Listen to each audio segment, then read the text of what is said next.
Coming up on this edition of Cogeco North Bay News, the OHL on the brink of coming back to North Bay. We also get Brampton's side of the story, and police want to crack down on door-to-door salesmen.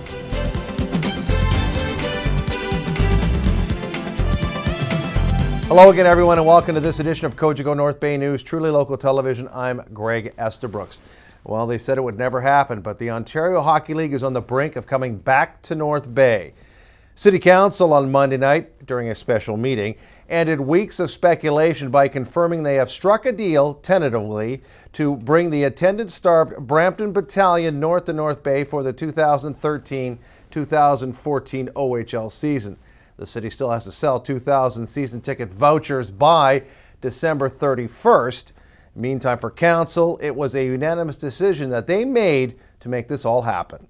It was definitely a team effort. I mean, there's no way one person could have done this at all. I mentioned tonight Mayor McDonald, his unwavering support for this initiative, over the last number of months. We've had many talks over the last, sometimes day after day after day. He's a big supporter. You couldn't have done it. You couldn't have done this without the mayor. Managing Director of Community Services, Peter Chirico. I mean, what you saw tonight was a deal that, financially we're doing it within our financial parameters. We're not canceling any projects to do it. So basically, with his previous experience, he was a budget chief for many years, his banking background, he was instrumental in putting this deal together.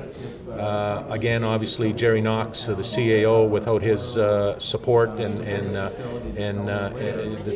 this couldn't have been done. So certainly, from a city perspective, those individuals, obviously, council you saw tonight, unanimous support, and that tells you a little bit because a lot of these individuals are not hockey people, but they saw the benefit, they know the benefit of bringing the OHL back to North Bay.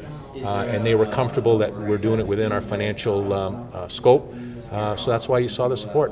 Well, it is a prestige thing, obviously, to be a member of the OHL. But the fact that it's 10 full-time jobs and over 20 part-time jobs, and of course all the spin-off from the suppliers. Also the fact that we're upgrading the facility now that we can have conventions, we can have concerts that will drive additional revenue for the city. It all goes hand in hand. So yes, the OHL is wonderful news for us, and Mr. Abbott, who I had the opportunity to sit down and meet with, and Mr. Griffin, who I've had many conversations with, they're going to be great community partners, so we're thrilled. We have to have a 2,000 seasons ticket base to draw on. That's what we're going to announce on Thursday, who our team is to reach out.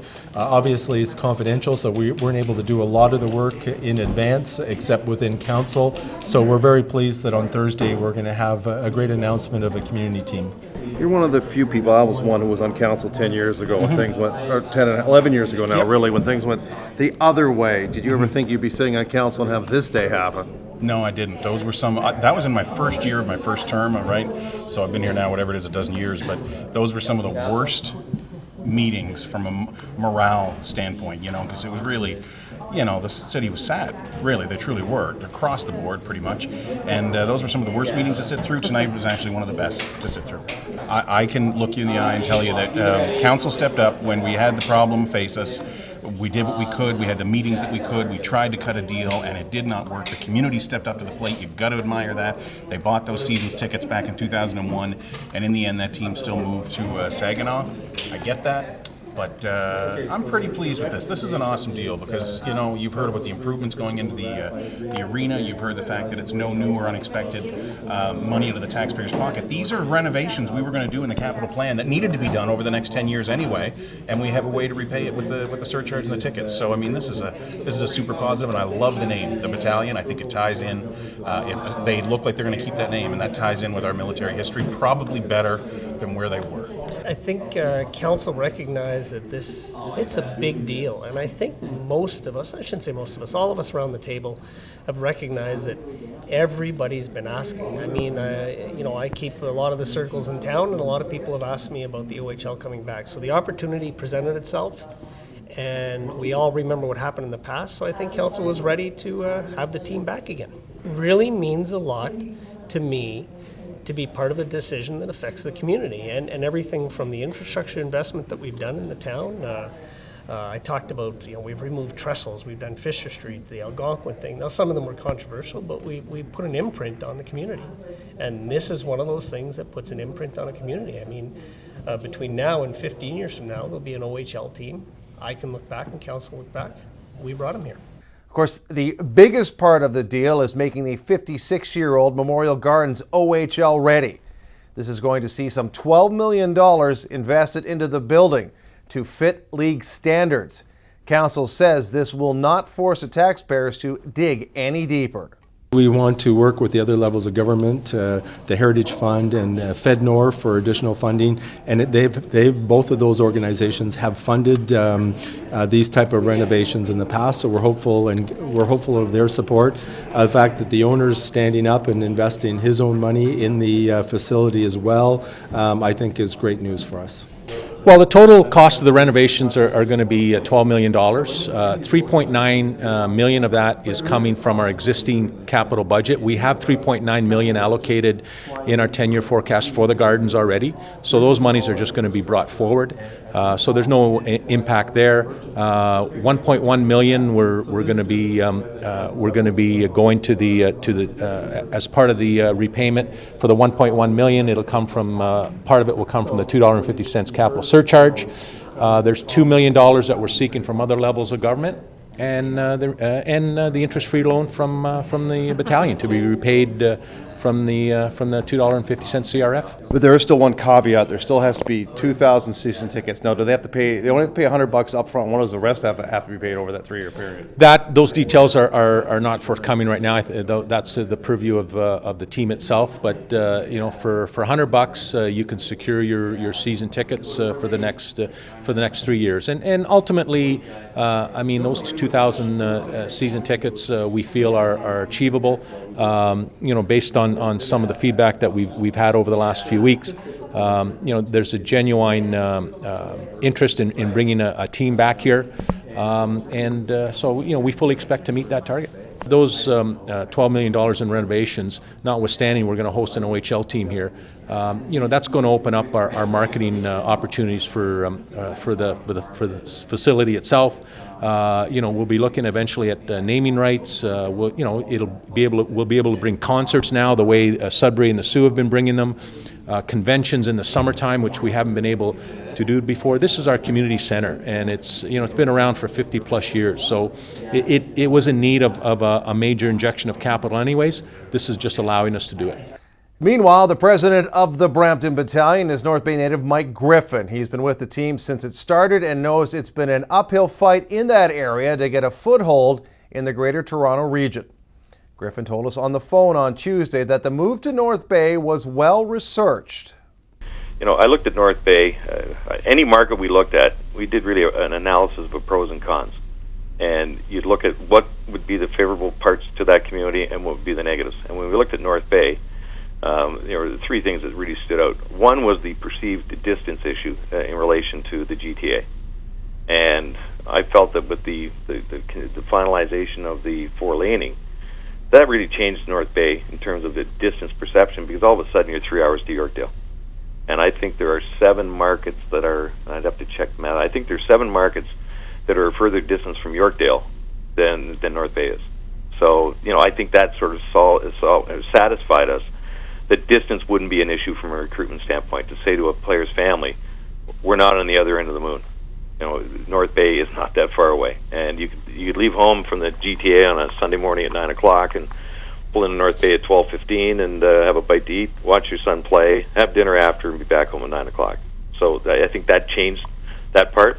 The second was going to be the building. Always was going to be an elephant in the room. And through our discussions with the city, we were able to come to the point where we both mutually agreed this can happen in terms of a renovation and expansion to meet the needs that we have for our players and for the hockey side of it, and then also for the business side. And then third, but certainly not least, was the issue of the support. There were always fingers pointing that North Bay didn't support the Centennials, and that's why they moved. From my end of it, I recall back in Bert Templeton days, there were lots of people supporting that team. And I looked at the record that the Centennials had the last 7 years. And frankly, for them to have drawn 2,000 a game was an amazing feat, because that team, I think there was 2 36-point seasons. There was 5 years under 50 points. So you can see how a fan base would be somewhat disgruntled. And and then I saw that what the Lakers were doing. OU or CIS hockey, to get more than 400 a game is an achievement. I think a lot of people say, "Oh, gee, they only get 1,500." I think it's a terrific number. It shows an interest in the community for hockey. So when you put those three things together in terms of the cons and say, you know what, we're comfortable that each three of those pieces can be resolved, that really made North Bay jump up, because I know on the positive side, there's certainly a passion. I mean, over the years, I'd get emails and phone calls from people, that longtime friends. When are you guys going to move here? Guys, you know what, we're not going anywhere. And that was, at that time, an honest answer. So that really put us in the spot where we said, okay, we've got this or this or this or that. You know what? People in North Bay are really willing to want to work with something, so let's have a long conversation. And that conversation ended at about 5:45 yesterday afternoon, and hence the agreement in principle.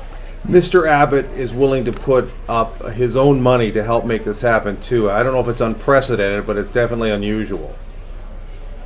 I would think it's unusual, but at the end of the day, we knew for this to be able to make sense for the city and for the taxpayers, that not having the taxpayers fund anything like that would certainly be a lot more palatable and acceptable to the community. So, it was when we sat down and sort of said, okay, how are we going to make this work? That idea of Scott putting up money on the basis that would be repaid over the term from capital reserve fees, it started to make sense. Also on Tuesday, we went to a couple of locations to talk to some well-known hockey people and some average hockey fans about this big news. We start with a young man who couldn't wait to make his $100 season ticket deposit. Absolutely wasn't wasting any time. I remember how sad I was when they left, and this is a big day in North Bay for getting their hockey team back. Tell me why. I'm a passionate hockey fan, and having the OHL team around is big for our community. You get to see a lot of upcoming stars, guys that are going to go on and play multiple levels of pro hockey, and I believe that it just shows good community involvement backing up an OHL organization, and it also provides opportunities for the arena for reconstruction to host other events, conferences and concerts, so it's a great opportunity for North Bay today. Well, it's great. I played for the Powassan Hawks way back, and we used to be able to go to the games and watch the Centennials, so it brings back some great memories. And as I'm getting older and getting out of hockey, it'd be nice to sit down and watch a game. I'd love for that to come back. Do you see yourself buying a season ticket if they do come back? Oh, for sure, yes. Followed a lot, and a little bit worried about the kind of the general 2,000 population that go. And that was probably one of the reasons why they left in the first place.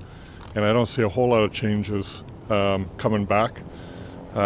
Since probably about the 70s, there's been little dips and dives of 3,000 here and there, but generally it's a 2,000 population. Don't know if that's enough to make a stay. Would you buy a season ticket? I would. I'd love to. Will you? I will, sure. I think it's fair. It's probably too bad for the other junior A team and them that are established. I think it'll affect them, but maybe there's room for all of them to operate. But yeah, it's good to see them back. Why do you say that? Well, I think it's good for the city more than anything else. The people move their companies here and move out who always want entertainment for their people, and maybe with a casino, maybe instead of renovating the other one, they should have put the two of them together, but it's not. I guess that's not possible. Honestly, really do believe that the OHL will work in North Bay the second time. I think you've got Scott Abbott, who's an owner that's well respected around the Ontario Hockey League, and great president, and Mike Griffin, who's a local guy, and then Stan Butler, who's had success everywhere he's gone. So I think it's going to be outstanding, and with different ownership, I think it really can work. People say, North Bay may have lost the fervor for hockey that they used to have. Do you think it will take a lot to get it back? I really don't think it's going to take a lot. I think people are excited about it. They know they've lost it. It's been proven before that in some markets where OHL teams have gone back to the community that lost it, the example would be Owen Sound and Guelph, that they've done very well. And I think this is going to be great for the community. And I would be surprised if they don't average around 2,800 to 3,200 fans a game next year, if not more.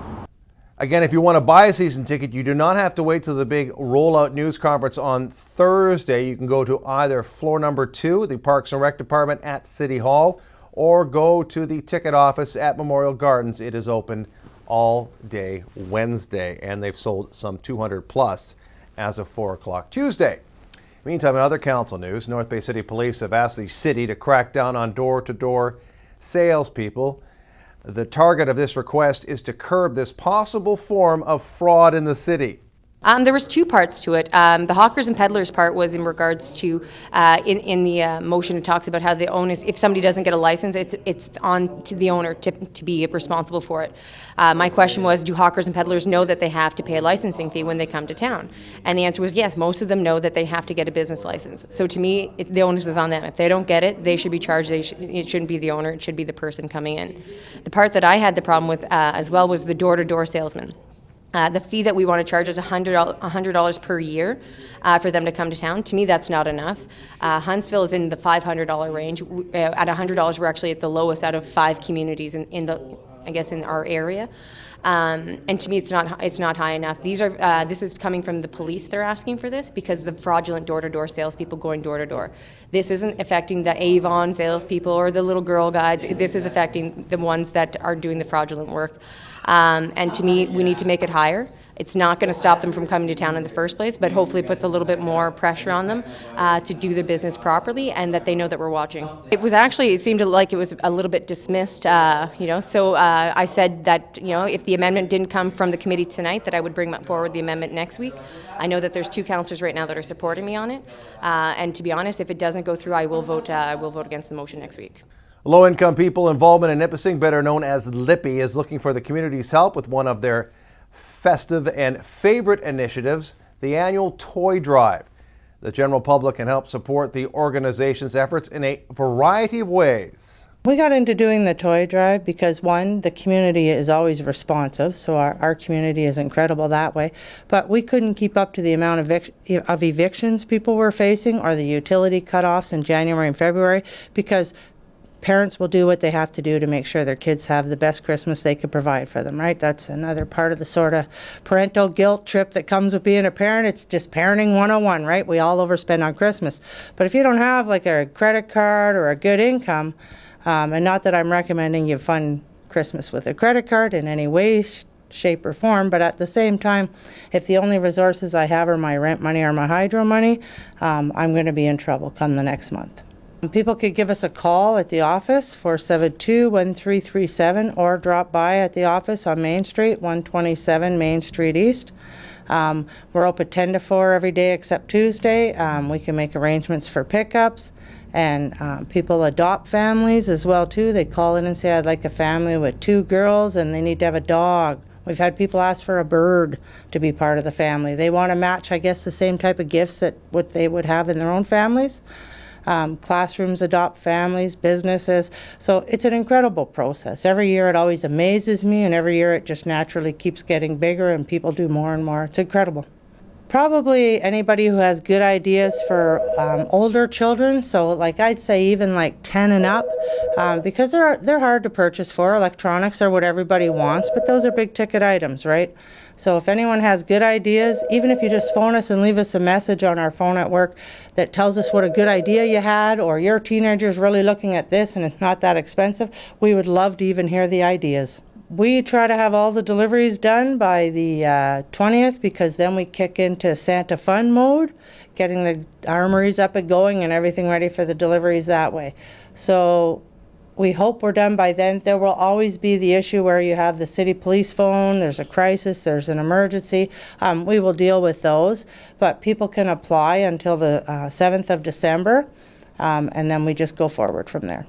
Breakdowns arrive here in Cogeco North Bay News. When we come back, the weather forecast.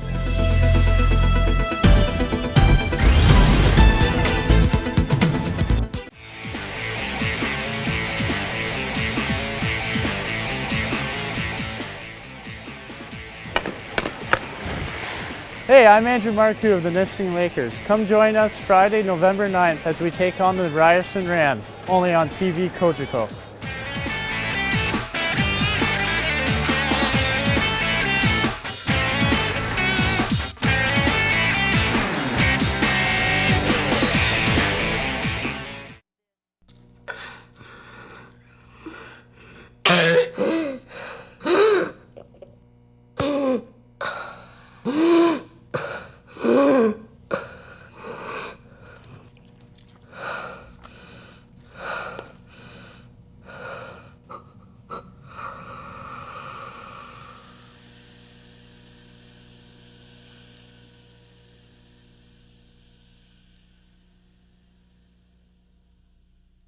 He's got to be sweet, gentle, and clean. I mean, clean is very important to me.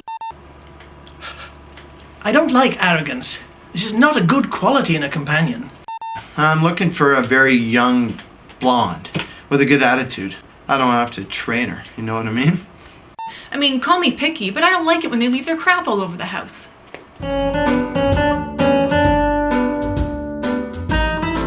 This is for pets?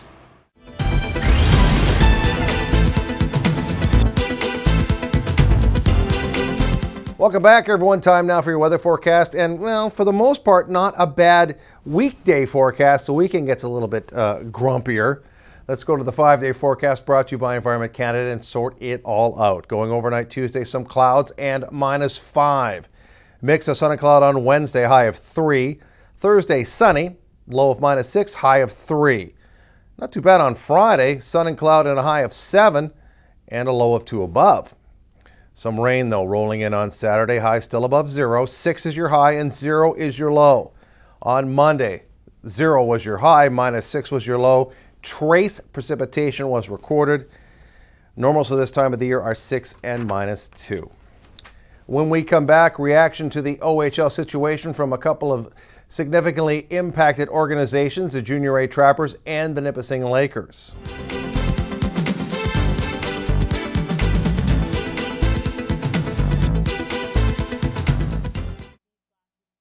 Remembering is difficult, but even more difficult if you have Alzheimer's disease, a disease that affects the brain, erases memory, and eventually takes life. The Alzheimer's Society is fighting back. It provides support, information, and funds research into finding the cause and a cure. Until then, remember this.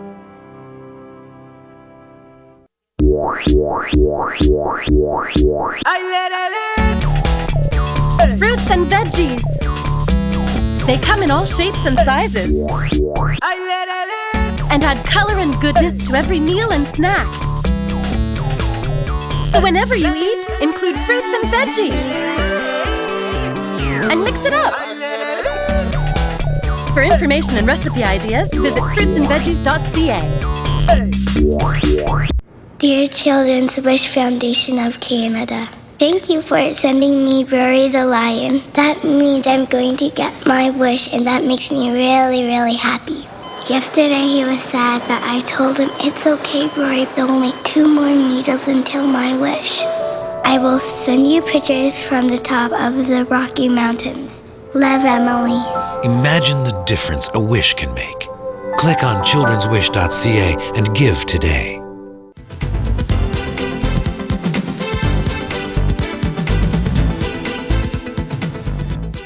Welcome back, everyone. Well, the imminent arrival of the OHL to North Bay isn't good news for the primary tenants of the Gardens, the Nipissing Lakers and the North Bay Junior A Trappers. Reps from the school and the Trappers put on brave faces when reacting to the battalion story when we spoke to them on Monday night and Tuesday morning. You know what, we've talked already, and we've talked to the city about potentially playing out of West Ferris next year, and we'll see what happens with the MRF study, of course, with what happens. I don't know how that's going to play out now with all the renovations that are going to happen with Memorial Gardens, but I think our commitment is to stay here. You know, you go look at the Sault Ste. Marie model, and you know what, I in my family I've seen the model work where an NOJHL, a player starts in the NOJHL, moves on to the OHL, and my wife's cousin Dylan King played for the Thunderbirds and then went on to a successful career with the Sioux Greyhounds. So I know Sault Ste. Marie's a lot bigger hockey community than we are, but we feel that we could create the same model here in North Bay as is in Sudbury and Sault Ste. Marie. Obviously, the OHL has been a crazy story the last few years. I mean, in 2002, a lot of us thought, maybe the Save the Sens campaign was going to keep the team here. That didn't happen. 2007, he thought it was going to happen. Momantha trying to get the Ice Dogs. That fell through. Then we ended up winning Hockeyville. And you know what? You just kind of wondered, is this OHL Groundhog Day again in North Bay? And as far as today, the answer is no. The OHL is coming back. So much like I'm sure fans in Minnesota when the North Stars left, and much like Winnipeg fans that enjoyed the Jets coming back, I'm sure there's hundreds of hockey fans in the city that are overjoyed. We knew there was this clause in our agreement that we signed with the city, and we're committed to Lakers hockey here at Nipissing University, and we're excited about the startup of our women's program next year. And at the same time, we welcome the OHL Brampton Battalions to North Bay. How do you expect the agreement to work in regards to ice time, dressing rooms, and that kind of thing? That's a very good question, Greg. I have no idea yet. I think what we're going to do now is we're going to have some meetings with the city and then go from there and see what type of arrangement we can work out with the city. In regards to next season, so you expect anything to change in regards to recruiting or budgets? No, we don't see any changes. Mike's going to go out and recruit some players, and we have a great fan base. We can't thank them enough, and we look forward to putting a great product on the ice, and Mike's going to go out and recruit some players. And the same thing with Darren with our women's program. We'll go out and recruit some wonderful players and put a great product on the ice. Were you taken by surprise at this happening? Not by surprise. It was out there. You heard all kinds of rumors and speculations out there, but until you actually see it in black and white and in writing and in print or hear it, I wasn't taking the surprise. I knew that there was always talk of OHL coming back. I'm very happy for the city of North Bay and the fans. They deserve an OHL team, and now they'll have an option, OHL hockey, and they'll have some OUA hockey as well. Also want to mention the Mayor's Show is this coming Thursday with Al McDonald from 7 until 8, where no doubt he'll be talking about the OHL situation and much, much more. And we here at TV Cogeco are going to have a special live news/sports special show Thursday night at 9 p.m. with host Matthew Sucrum, yours truly, and Councillor Dave Mendocino, who is one of the driving forces behind the OHL initiative, live from 9 till whenever, to answer your calls and to discuss this situation and, of course, help sell some tickets to make sure the OHL does come back as it should, in my humble opinion. Again, Mayor's Show Thursday at 7, special news/sports special edition talking about the OHL Thursday at 9 as well. That's it for this edition of Cogeco North Bay News, an exclusive production of TV Cogeco. I'm Greg Esterbrooks, and please remember that Cogeco North Bay News and all TV Cogeco programming remain truly local television.